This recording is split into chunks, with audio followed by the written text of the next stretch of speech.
शिव शक्ति की भक्त और भक्ति की ये कथा महान।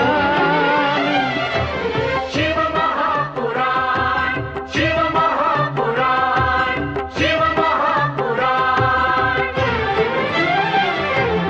ओम नमः शिवाय, नमः शिवाय, ओम नमः शिवाय, नमः शिवाय, नमः शिवाय, ओम नमः शिवाय, नमः शिवाय, नमः शिवाय।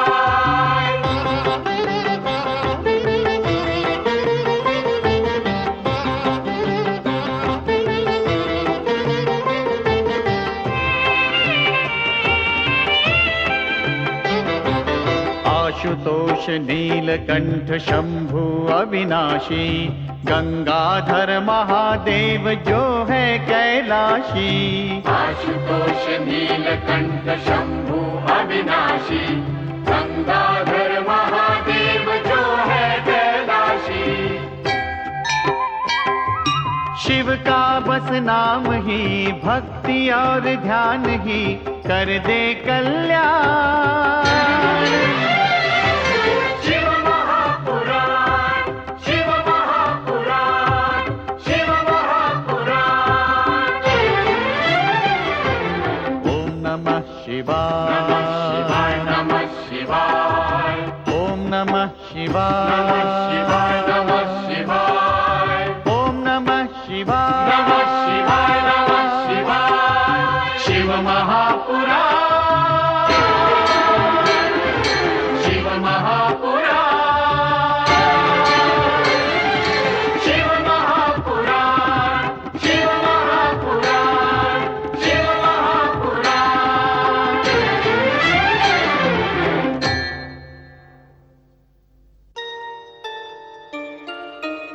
पर्वतराज हिमालय के भव्य प्रासाद में राजकुमारी पार्वती का जन्मोत्सव राज परिवार तथा उत्फुल्ल प्रजाजनों द्वारा धूमधाम से मनाया जाता है। आकाश से दिव्य पुष्पों की वर्षा को देखकर जिस प्रकार प्राणी मात्र का मन प्रफुल्लित हो उठता है, उसी प्रकार भैली फुलवा की बरखा हमार आंगना के गीत गुंजन की धुन में हिमालय राज के आंगन में कई चरण एक साथ थिरक उठते हैं। सारा वातावरण आनंद विभोर हो उठता है। इस बीच कैलाश पर शिव के तप्त श्वेत बिंदु से रक्तवर्णी मंगल एक शिशु के रूप में जन्म ग्रहण कर चुका था। पृथ्वी के कैलाश पहुंचते ही उसके अंदर उठा उद्वेलन शांत हो जाता है। प्रकृति पुनः पूर्ववत सामान्य हो जाती है। शिव पृथ्वी को मंगल सौंपकर उसे पुत्रवत पालन करने का आदेश देते हैं। अपने इस तेजस्वी पुत्र को पाकर पृथ्वी अपने को धन्य अनुभव करती है। इसी लीनता में ही मंगल बालक से युवा होता है। भगवान शिव अपने ललाट से उत्पन्न इस तेजस्वी भक्त की तपस्या से अति प्रसन्न होकर उसे आकाश के ग्रहमंडल में प्रमुख स्थान प्रदान करते हैं। उधर हिमालय पुत्री पार्वती समय बीतने के साथ एक रूपवती युवती के रूप में अपनी बड़ी बहन गंगा, माता पिता तथा सखियों का मन मोहित करती रहती है। एक दिन गगन विहार करते हुए नारद पार्वती, गंगा तथा सखियों को वन विहार करते देखकर प्रसन्न होते हैं तथा चुपके से उनकी अटखेलियां देखते हैं। हिमालय राज देवर्षि नारद को अचानक वहां देखकर हर्ष मिश्रित आश्चर्य व्यक्त करते हैं तथा पार्वती के भविष्य के विषय में पूछते हैं। नारद पार्वती का हाथ देखकर भविष्यवाणी करते हैं कि इसका पति विचित्र वेशधारी महायोगी होगा। ज्ञान ध्यान में लीन रहने वाला वो महायोगी जगत पूज्य होगा। उसी समय पार्वती का बड़ा भाई हिमालय राजकुमार मैनाक वहां पहुंचता है तथा नारद की भविष्यवाणी के प्रति तिरस्कार व्यक्त करते हुए कहता है, राज वैभव में पली मेरी बहन पार्वती का विवाह मैं ऐसे विचित्र व्यक्ति से कदापि नहीं होने दूंगा। ये आप क्या कह रहे हैं मेनाक भैया? देवर्षि की भविष्यवाणी तो असत्य हो ही नहीं सकती। ऐसे विचित्र व्यक्ति से विवाह करके कोई भी कन्या सुखी नहीं रह सकती है। पार्वती का विवाह मैं ऐसे विचित्र व्यक्ति से कदापि नहीं होने दूंगा। नारायण नारायण। देवर्षि, कहीं पार्वती का भविष्य बताते बताते आप हमारे साथ मनोविनोद तो नहीं कर रहे हैं ना? मुझे दुख है राजन, राजकुमार मेनाक पूरी भविष्यवाणी सुने बिना ही चले गए। आपने महाराज के प्रश्न का उत्तर नहीं दिया देवर्षि। कहीं आप सचमुच हम लोगों के साथ मनोविनोद तो नहीं कर रहे हैं? नारायण नारायण। मेरे विनोदी स्वभाव को देखते हुए आपका ऐसा सोचना अनुचित नहीं है महारानी, परंतु मैंने वही कहा जो देवी पार्वती की भाग्य रेखाओं में लिखा हुआ है। मेरे कथन पर विश्वास कीजिए। हमें आपकी बातों पर पूर्ण विश्वास है देवर्षि। बस इतना और बता दीजिए कि पार्वती का पति चाहे जैसा रहे, चाहे जैसा वेश धारण करे, पर हमारी पार्वती उसके साथ सुखी तो रहेगी ना? नारायण नारायण, हर हर महादेव। देवी गंगा, भविष्य बताते बताते मैं स्वयं दुविधाग्रस्त हो रहा था। तुम्हारे एक ही प्रश्न ने मेरी सारी दुविधाएं दूर कर दी। अर्थात पार्वती उसके साथ सुखी रहेगी। बस हमें इससे अधिक और कुछ नहीं जानना देवर्षि। नारायण नारायण। तुम धन्य हो देवी गंगा, तुमने मेरे मन की बात को वाणी दी। उस वर को पाकर पार्वती धन्य हो जाएंगी। जय शिव शंकर। अच्छा, अब मुझे आज्ञा दीजिए। देवर्षि, आप पहली बार हमारे भवन में पधारे हैं। कुछ दिनों के लिए हमारा आतिथ्य स्वीकार करें। नारायण नारायण। इस रमते जोगी को रुकने के लिए ना कहो राजन। देवी गंगा तथा पार्वती के दर्शनों की अभिलाषा पूर्ण हुई। जो थोड़ा कुछ भविष्य का ज्ञान था वो भी बता दिया। अब आज्ञा दीजिए। जैसी आपकी आज्ञा देवर्षि। आप शीघ्र ही पधारिएगा। देवर्षि, आपके दर्शन अब फिर कब होंगे?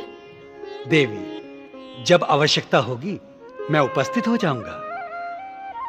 नारायण नारायण। नारायण नारायण। किस आनंद की कल्पना में डूबे हैं मुनिवर। जिस वीणा और खड़ताल को सुनने के लिए तीनों लोग लालायित रहते हैं, उसी को भूल गए आप मुनिवर। सत्य कह रही हो देवी गंगा। पार्वती की भाग्य रेखा देखकर सचमुच मैं भविष्य की कल्पना में डूब गया था। हर हर महादेव। प्रणाम मुनिवर। भजमन नारायण नारायण नारायण, श्रीमन नारायण नारायण।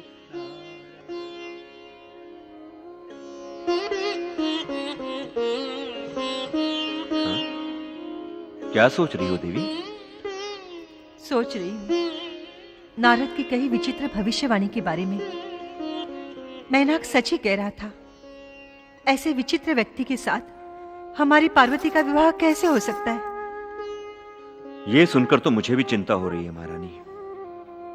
माता पिता की चिंता का कारण एक ही होता है पिताश्री, कि उनकी कन्या का वैवाहिक जीवन सुखी हो।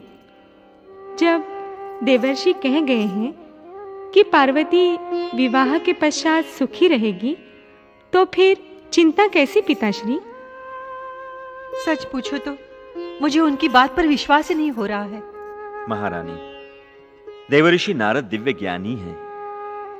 हमें उनकी बातों पर शंका नहीं करनी चाहिए। चलिए।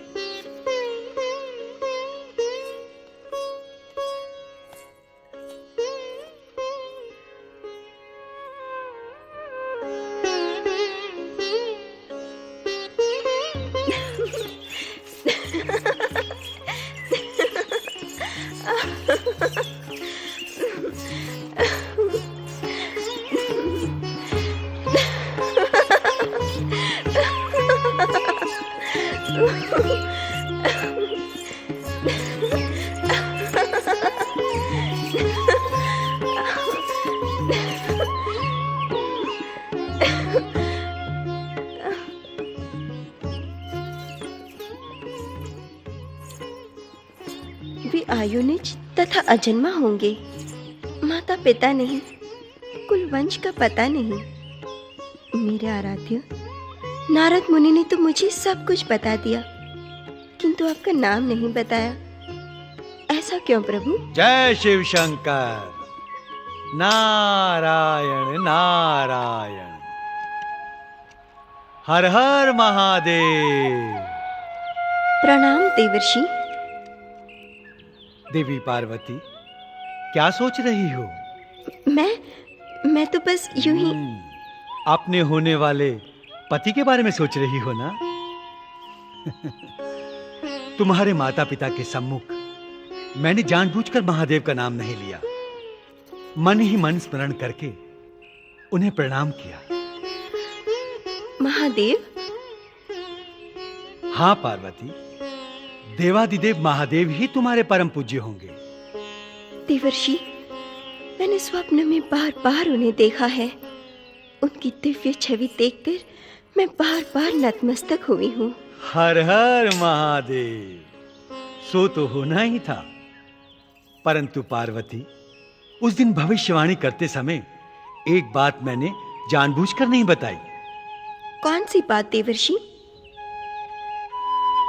शिव की लीलाएं निराली होती हैं। जो वो चाहते हैं व्यक्त नहीं करते, तथा जो कुछ वो दिखाते हैं वो देखने वाले को भ्रमित कर देता है। मैं समझी नहीं देवर्षि। पार्वती, उनकी लीला का रहस्य समझने में कभी कभी मैं स्वयं भी भ्रमित हो जाता हूं। इसलिए सब कुछ तुम्हें स्पष्ट नहीं बता सकता, परंतु इतना अवश्य कह सकता हूं कि वैरागी शिव के मन में अनुराग जगाना यदि असंभव नहीं तो कठिन अवश्य है।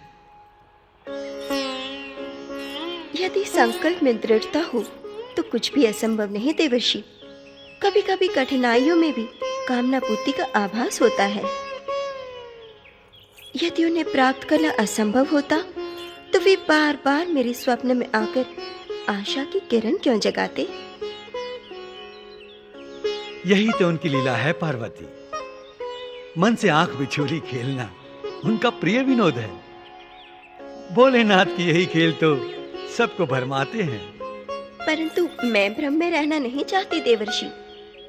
तुम्हारा भ्रम निश्चय में बदल जाए, तुम्हारी आराधना में नई शक्ति उत्पन्न हो, इसी का उपाय बताने के लिए तो मैं यहां आया हूं। देवर्षि, क्या है वो उपाय? हर हर महादेव।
ये है बिल्व पत्र। ये भगवान शिव को अत्यंत प्रिय हैं।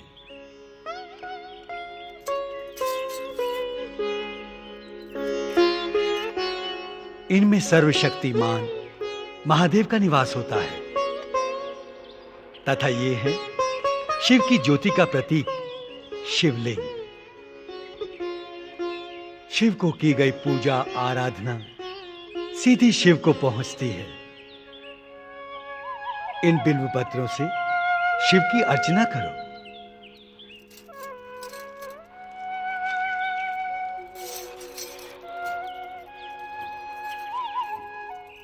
ओम नमः शिवाय, ओम नमः शिवाय। इस पंचाक्षर मंत्र का नित्य स्मरण एवं जाप करो। ओम नमः शिवाय, ओम नमः शिवाय। इससे शिव प्राप्ति में आने वाली बाधाओं का अंत होगा तथा मन में शिव भक्ति की भावना दृढ़ होगी। यही सत्य है। धन्य हो देवर्षि, आपने मुझे शिव की आराधना का मार्ग दर्शाया। मैं आपका यह उपकार कदापि नहीं भूलूंगी। नारायण नारायण। ये क्या कह रही हो पार्वती? मैंने तुम पर कोई उपकार नहीं किया। मैंने तो शिव सेवा का कर्तव्य निभाया है। अच्छा, अब आज्ञा दो। हर हर महादेव, जय शिव शंकर। भजमन नारायण नारायण नारायण। नारद मुनि, क्या आप भगवान शंकर का आदेश लेकर आए थे मेरे पास? धन्य हो शिव शंकर, आपकी लीला अपरंपार है।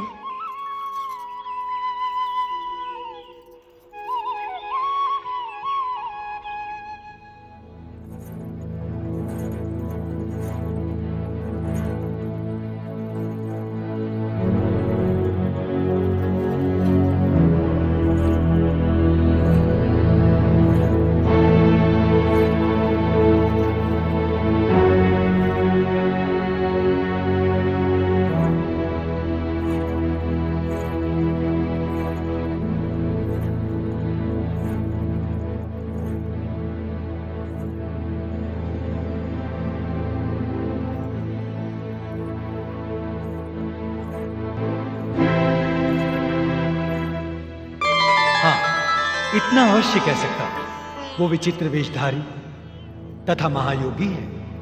विचित्र वेशधारी, महायोगी, अर्थात उस सांसारिक सुख से अधिक योग ज्ञान ध्यान में लीन रहने वाला होगा। अवश्य। राज वैभव में पली मेरी बहन पार्वती का विवाह मैं ऐसे विचित्र व्यक्ति से कदापि नहीं होने दूंगा। ये आप क्या कह रहे हैं मेनाक भैया? देवर्षि की भविष्यवाणी तो असत्य हो ही नहीं सकती। ऐसे विचित्र व्यक्ति से विवाह करके कोई भी कन्या सुखी नहीं रह सकती है। पार्वती का विवाह मैं ऐसे विचित्र व्यक्ति से कदापि नहीं होने दूंगा।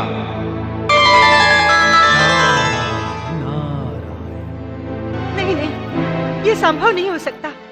ये संभव नहीं हो सकता। नहीं नहीं, ऐसा नहीं हो सकता। ये असंभव है। क्या संभव नहीं?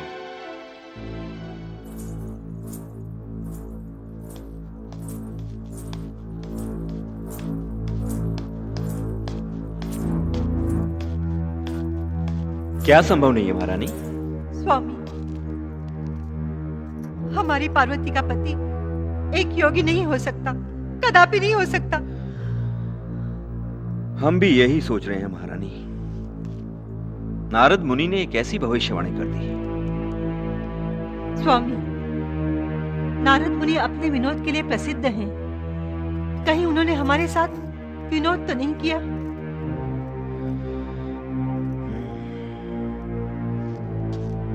नारद और विनोद? नहीं महारानी, नहीं। नारद इतनी गंभीर बात विनोद में नहीं कह सकते। स्वामी, क्या सचमुच आपको उनकी भविष्यवाणी पर विश्वास है? मन तो विश्वास नहीं करना चाहता, किंतु त्रिकालदर्शी नारद की बात पर अविश्वास भी तो नहीं किया जा सकता।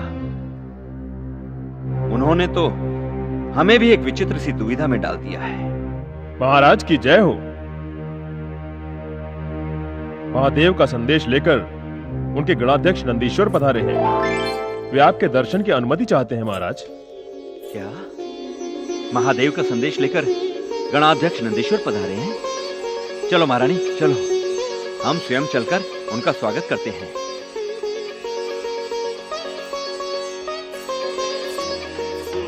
महाराज हिमालय राज को नंदीश्वर का प्रणाम स्वीकार हो।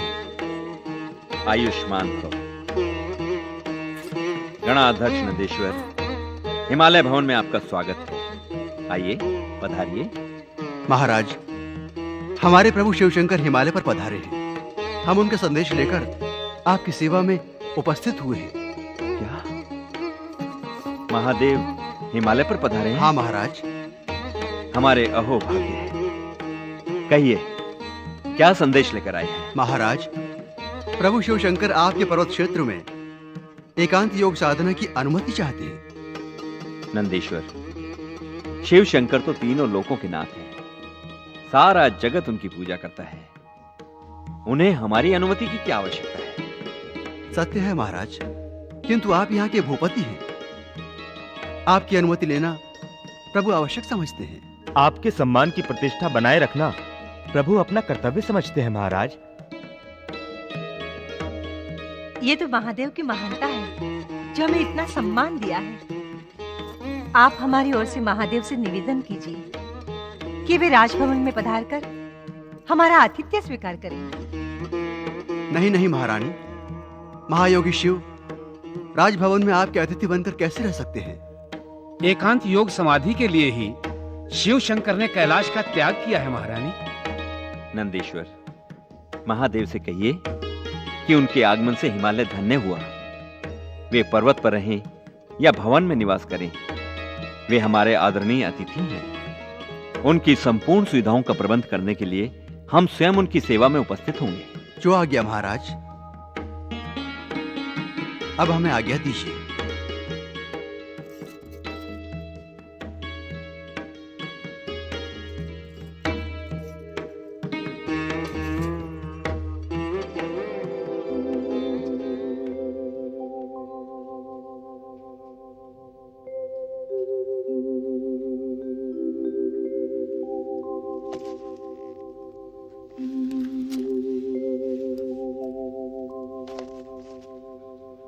भगवान भोलेनाथ की जय हो। प्रभु, हिमालय राज सपरिवार आपके दर्शनों के लिए पधारे हैं। देवाधिदेव महादेव की जय हो।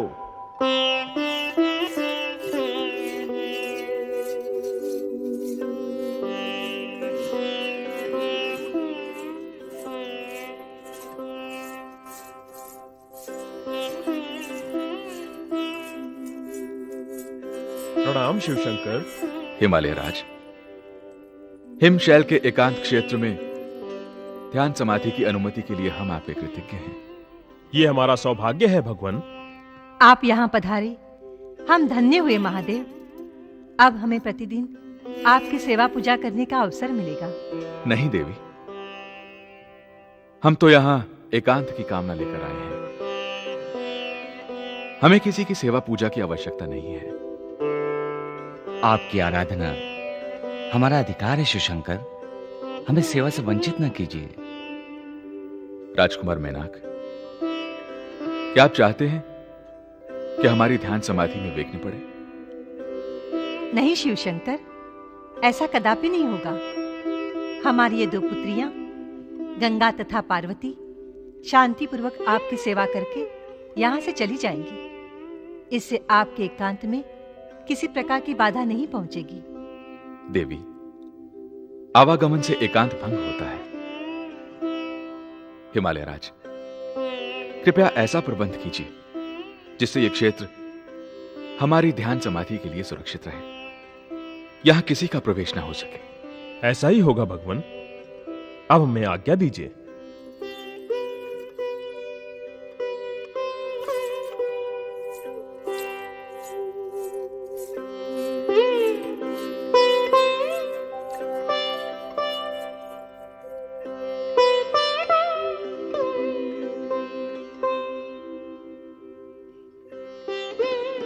पार्वती।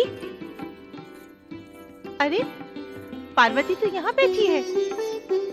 पार्वती, यहाँ अकेले एकांत में बैठे क्या सोच रही हो बहना? बस कुछ नहीं दीदी, मैं तो यूं ही यहाँ एकांत में बैठी हुई थी।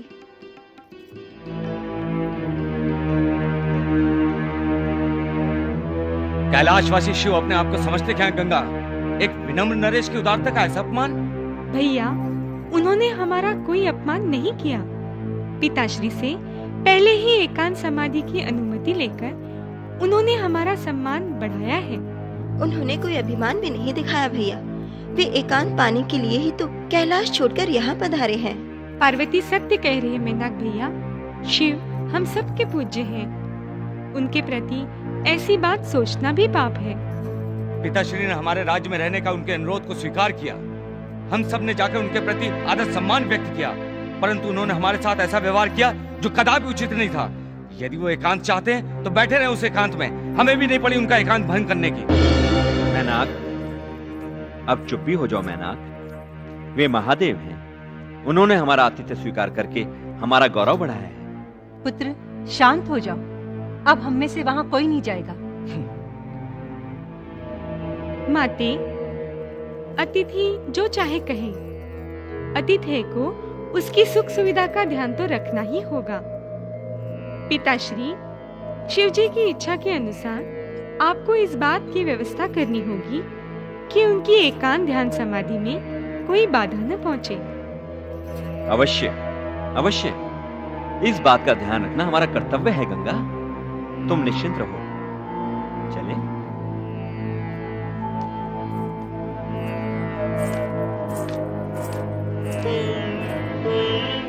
तो क्यों दुखी हो रही है पार्वती? कोई चाहे जो कहे, शिव दर्शन का सौभाग्य तुझे अवश्य मिलेगा। दीदी, महादेव एकांत चाहते हैं, उनकी आज्ञा का उल्लंघन कैसे कर सकते हैं? कभी कभी भगवान परीक्षा भी लेते हैं पार्वती। कौन जाने शिव ये जानना चाहते हो कि हमारी दर्शन इच्छा कितनी प्रबल है। उनकी आराधना का मार्ग मिल गया है गंगा दीदी। मैं उसी मार्ग पर चलकर उन तक पहुंचने का प्रयत्न करूंगी। ओम नमः शिवाय।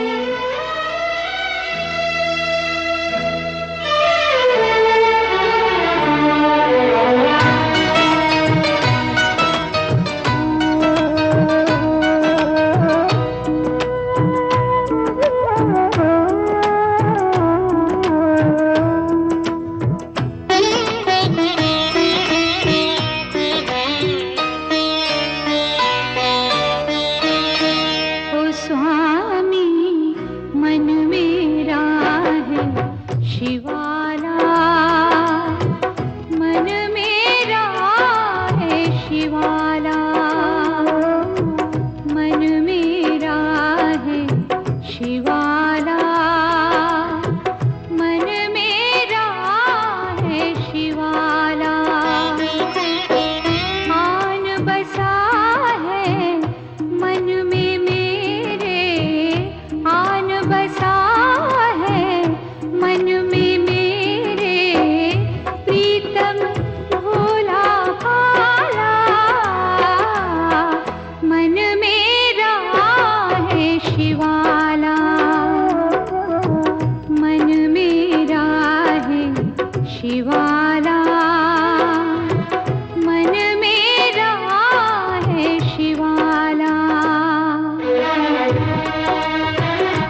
पार्वती,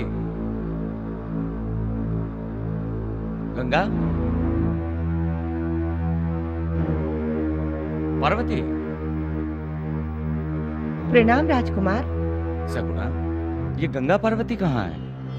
वो देखिए, देवी गंगा इधर ही पधार रही हैं। गंगा,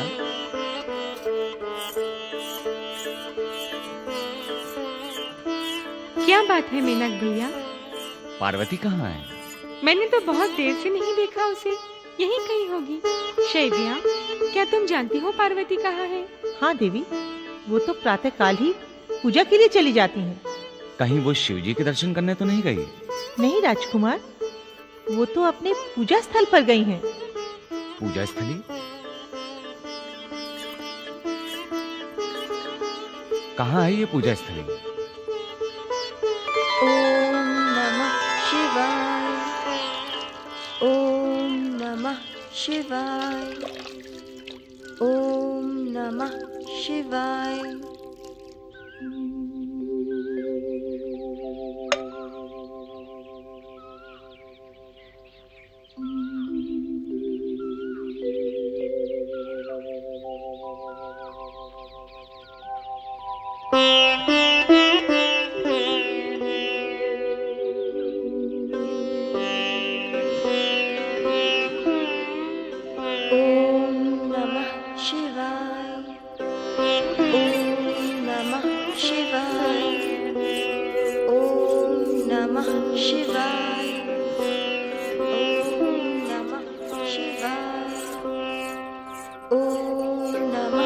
ये रही पार्वती।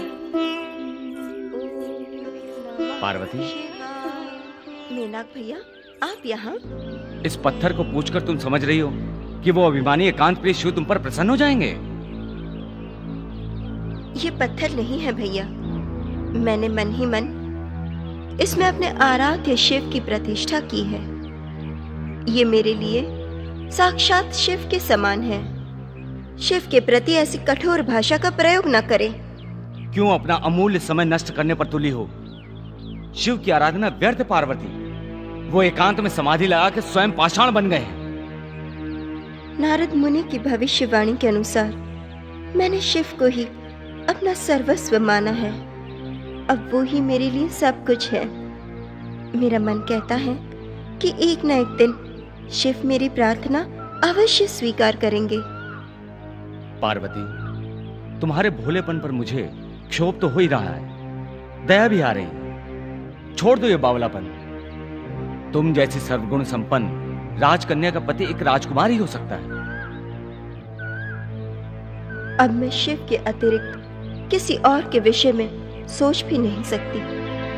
नारद मुनि ने तुम्हें भ्रमित कर दिया है, परंतु मैं इस भ्रम को कदापि बढ़ावा नहीं दूंगा। जो होना है सो होकर रहेगा भैया।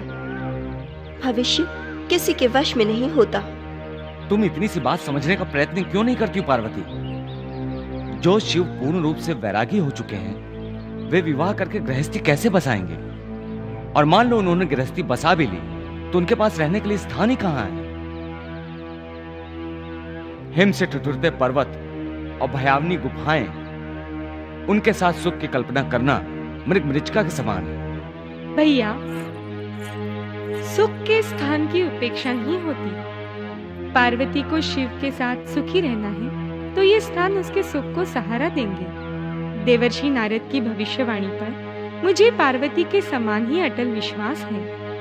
मैं आपसे विनती करती हूँ भैया, इसकी पूजा में विघ्न डालकर आप पाप के भागी न बने। शिव को वरण करने के पार्वती की हट का मैं कभी अनुमोदन नहीं करूंगा। पिताश्री मौन रह सकते हैं, परंतु मैं कदापि मौन नहीं रहूंगा।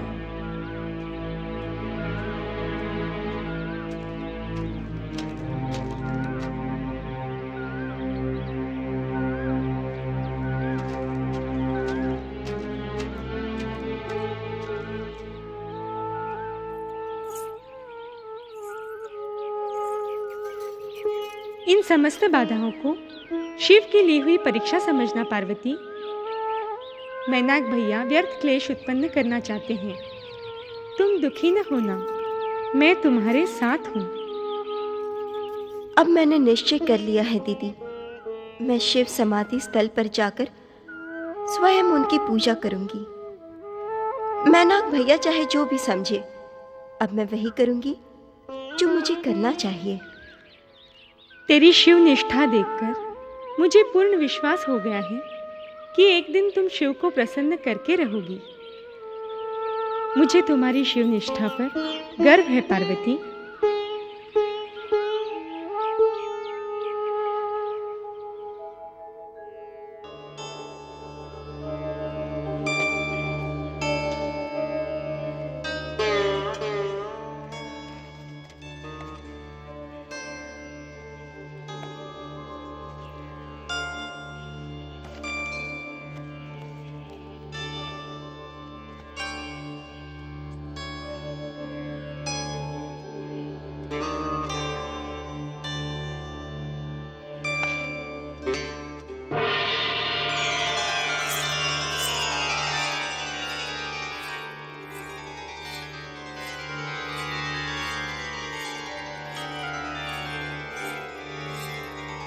प्रणाम देवी।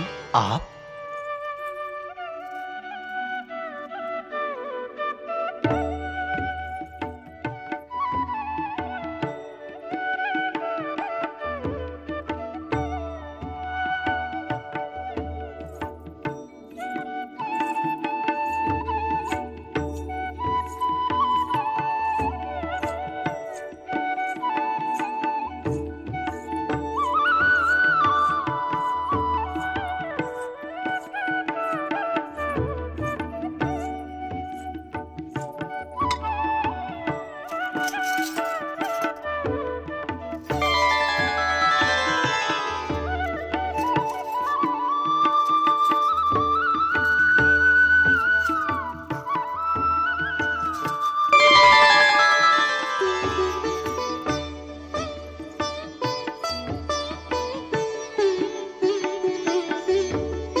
प्रत्यक्ष दर्शन करके आपकी कृपा दृष्टि प्राप्त करने का निश्चय लेकर आई हूँ महादेव। मेरे इस निश्चय की लाज रखिए भोलेनाथ।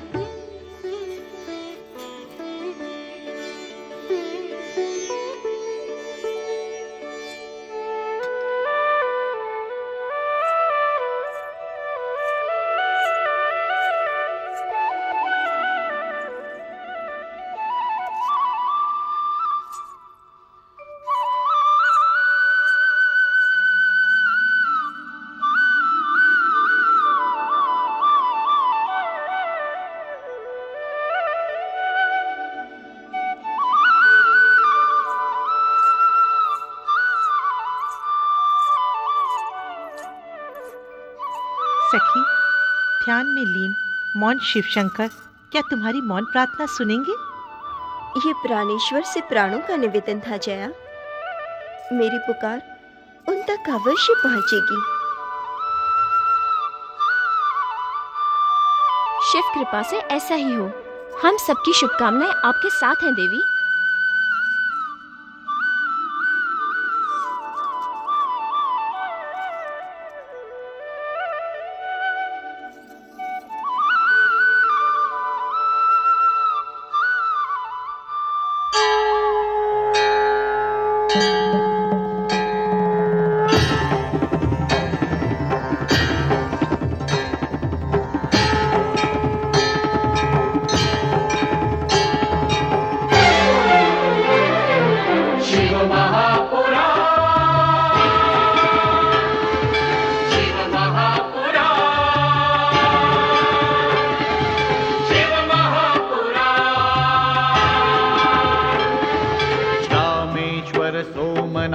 जय भीमा शंकर, महाकाल वैद्यनाथ जय केदारेश्वर।